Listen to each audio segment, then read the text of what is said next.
O Gazeta Entrevista já está de volta para o nosso primeiro bloco de entrevistas. Vamos falar sobre educação, na verdade sobre a greve dos professores da rede estadual de ensino, que teve início essa semana. Daqui a pouco eu vou conversar com o secretário estadual de educação, Marcos Brandão, sobre esse assunto. Antes, deixa eu dar aqui um recado para você que quer ganhar um carro 0 km. Olha, a Recol Pharma e o Barriga Verde prepararam uma super novidade, a promoção do carrão. Nas compras a partir de R$ 30 na Recol Pharma ou no Barriga Verde, você ganha um cupom para concorrer a esse carrão que aparece aí na tela. É uma Sportage novinha que está esperando por você em toda a rede Recol Pharma e no Barriga Verde. Na Recol Pharma não vale para as compras de medicamentos em respeito à legislação, mas os demais itens todos você compra e concorre, e no Barriga Verde em toda a linha de produtos. Então, participe, boas compras e boa sorte. Convidar agora o secretário estadual de Educação, Marcos Brandão. Por favor, professor. Boa noite. Boa noite, tudo bem? Telespectadores. Muito obrigado pelo espaço. É sempre um prazer vir aqui. Prazer é nosso recebê-lo. O assunto não é dos mais agradáveis, mas é um assunto sério que exige uma posição do governo, como de fato já tem sido tomada publicamente durante toda essa semana. Os professores da rede estadual de ensino entraram em greve, uma greve que ainda não atingiu todas as escolas, mas que já deixa alguns alunos sem aulas, e a gente quer ouvir da secretaria como é que está esse diálogo com a categoria. Bom, a princípio é importante a gente esclarecer, Rogério, que desde que a Frente Popular está à frente do governo, em todos os momentos nós tivemos discussões abertas, sinceras, responsáveis com as categorias. Em nenhum momento e nenhuma etapa dos governos da Frente Popular, ou com Jorge, ou com Binho, ou com o governador Tião Viana, as categorias deixaram de ser recebidas, de terem um diálogo franco, um diálogo aberto, mas sobretudo um diálogo responsável. E nesse momento não é diferente. Nós iniciamos uma conversa, temos tido conversa com os sindicatos desde o ano passado, a princípio 2 sindicatos, o Sinteac e o Simproacre.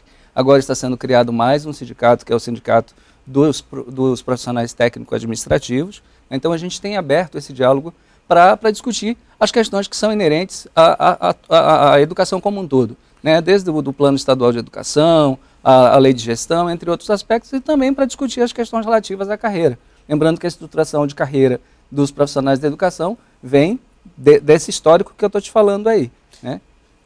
Uma das reivindicações principais é o reajuste salarial de 20%, o que é um percentual alto, considerando o índice inflacionário, a situação econômica do país. Evidente que quando se vai para uma negociação sempre se pede mais, que é para justamente sair dentro da negociação com um patamar inferior, mas garantido. Nesse aspecto, reajuste salarial. Hoje, vendo as notícias, o governo já disse que não tem dinheiro para dar aumento. Mas tem outras formas de compensar as perdas? Na verdade, Rogério, a vontade que o governo teria é, se pudesse fazer.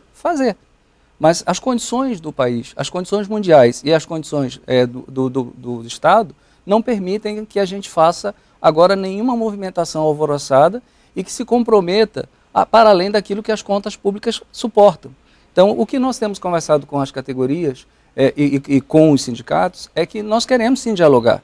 E estamos buscando esse diálogo, inclusive acenando com um momento mais propício para que a gente possa definir qual vai ser o tipo de benefício que a gente vai poder proporcionar para a categoria.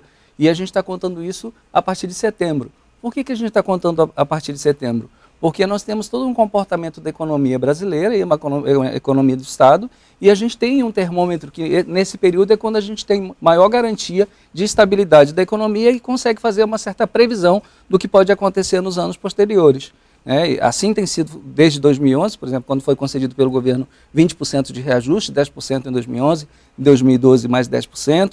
Assim foi quando a gente concedeu, por exemplo, em 2013, algumas vantagens como reenquadramento de profissionais, quando a gente também concedeu reajuste para os professores provisórios, que era uma grande reivindicação, aproximar os salários dos professores provisórios. Mudamos também a natureza do contrato dos professores provisórios. A vontade do governo sempre foi a de respeitar e de dar as condições para que os profissionais de educação façam o seu melhor trabalho. Agora, a gente também não pode experimentar as loucuras. E a gente tem que ser muito prudente ao fazer isso, porque a gente já viu isso acontecer em épocas passadas.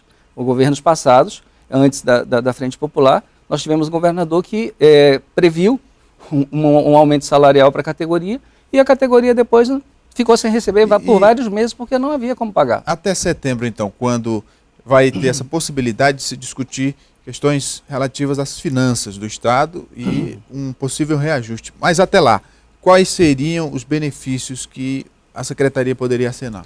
Então, nós estamos discutindo exatamente isso. Nós ainda não chegamos a um consenso. O senhor teve uma reunião com o sindicato? Nós tivemos uma primeira reunião hoje, na verdade, né, que é uma reunião de deliberação, de encaminhamento mesmo, até mesmo de desenho de possíveis discussões futuras, mas vamos voltar a negociar na segunda-feira. Né? Nós não estamos fechados para a negociação. O que nós estamos pedindo aos professores, né, a toda a comunidade escolar, é que nos dê o tempo que a gente precisa para que a gente possa fazer as adequações, garantindo os direitos dos trabalhadores, como, por exemplo, uma das reivindicações é o pagamento da vantagem por desempenho. Até agora, nos governos anteriores, nós tínhamos a vantagem paga por desempenho apenas para os servidores que eram professores ou gestores de escola. Agora nós estamos estendendo para todas as categorias. Todas as categorias poderiam fazer isso. É um benefício que está sendo concedido pelo Estado. Secretário, esse endurecimento do movimento de greve por parte da categoria tem aí à frente sindicalistas e alguns sindicatos. Já são 2 sindicatos formalizados, um terceiro que está sendo criado, e todos eles representando a mesma categoria. Isso não dificulta o diálogo com o governo? Exatamente, esse é um dos grandes problemas que a gente tem, porque o diálogo é diferente com cada um deles. Né? A gente tem buscado um consenso, colocado todos na mesa de negociação, mas é claro que cada um puxa os seus interesses, puxa para os seus interesses, né? Mas o governo procura tratar todo mundo com uniformidade e nos interessa tratar as questões que são relativas a todos os profissionais da educação, diferente por quem eles sejam representados. É isso que a gente está fazendo. E é assim que a gente está conduzindo todo o processo de negociação. Todo movimento de greve, mesmo que se diga o contrário, mas ele tem sim um componente político, né? É da natureza da atividade sindical. E a gente sabe que aqui no Acre tudo tem um componente político, né? É um estado pequeno, a população se interessa muito. Aqui a política é férrea. Por política. Então, como é que o senhor avalia esse movimento do ponto de vista político? Na verdade, o que nós temos agora é um componente que primeiro para mim é de time, né? É de tempo. Eu acho que existem os interesses da classe, que tem que se sobrepor a todos os interesses que sejam de natureza ideológica ou de qualquer ordem, né? E o que tem agora é que a gente dosar esse elemento e dizer assim, tudo bem, nós temos os componentes ideológicos e as divergências de posturas e de compreensões de realidade, mas nós temos um interesse comum. O interesse comum é a educação. E quem faz a educação? E esse é o papel que o Estado tem. O governador do Estado, Tião Viana, ainda está em viagem à Espanha, atividades oficiais das quais ele participa. Deve retornar ao Estado na segunda-feira. Algumas categorias, os seus sindicatos especificamente, as lideranças, também querem ser prestigiadas pelo governador. O senhor acha que com a vinda dele, com talvez um diálogo direto, a coisa pode distensionar? Eu, na verdade, penso o seguinte, que nós somos representantes do governo. O governador nos colocou em posições de decisão política exatamente para que a gente possa apresentar para ele as soluções para os problemas da base, né, e cada um dentro da sua esfera de atuação. E é óbvio que é interessante o governador vir para a mesa de negociação, mas quando nós tivermos as coisas já extremamente claras e definidas, a ponto de que ele possa chegar e dizer as coisas serão feitas dessa maneira. Esse é o nosso papel enquanto agente político, né? O nosso papel de agente político é exatamente tratar as questões e levar ao governador as soluções para as questões que são apontadas. Mas em nenhum momento o governador deixou de atender os sindicatos. Todos eles foram atendidos. O Sinteac, por exemplo, teve inúmeras reuniões recentes com o governador, né? Inúmeras reuniões. O governador nunca se furta, aliás, a receber nenhuma pessoa. Ele sempre, se há uma qualidade do governador Tião Viana, de fato, que ele é uma pessoa extremamente aberta. É sempre muito movimentado. É sempre muito movimentado e tudo começa e termina lá. Independente da greve, o senhor já tem um tempo que não vem aqui no programa, vamos tratar de outras questões relativas à educação. Tem aí na Assembleia Legislativa, em tramitação, o projeto de lei do Plano Estadual de Educação. E o senhor está diretamente ligado a esse assunto. Como é que está esse diálogo da Assembleia com a Secretaria, que na verdade é quem vai implementar o plano, né? Na verdade foi assim, nós começamos o Plano Estadual de Educação com a instituição do Fórum Estadual de Educação lá atrás, em 2012. Instituído o Fórum, que era a instância competente para tocar o plano, foi feito todo um conjunto de seminários e encontros municipais, as conferências municipais, para que se pudesse ter diagnóstico da realidade de cada município.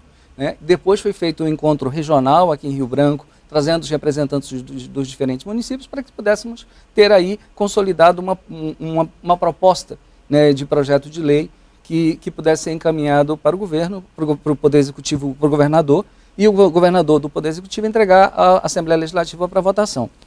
Para isso foram feitas as audiências, os encontros e tudo mais.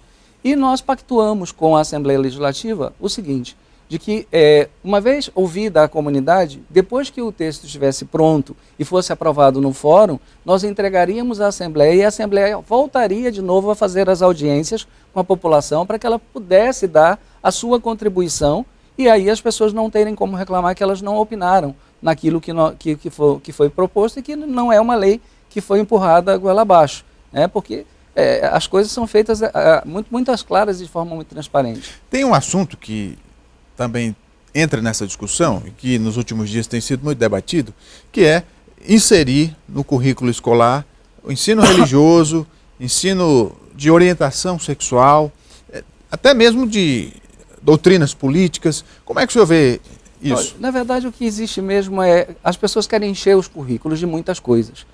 A gente sempre defendeu que os alunos têm que aprender as diferentes áreas de conhecimento. Essas outras questões, elas têm que ser tratadas como temas transversais. Elas têm que fazer parte, sim, da formação escolar do aluno, mas elas têm que ser tratadas no conjunto dos componentes curriculares, e não como um componente curricular específico. Isso é o que a gente vem defendendo o tempo inteiro. A gente, inclusive, vem discutindo e debatendo dentro do âmbito da Secretaria e no país de uma forma inteira, a gente vem discutindo a mudança da escola e a mudança da estrutura da escola. A mudança da estrutura da escola passa pela mudança do currículo e também pela mudança das práticas pedagógicas. Mas eu queria só, antes de fechar essa discussão da greve, sim, Rogério, fique à vontade. Falar sobre algumas coisas que nos incomodaram muito.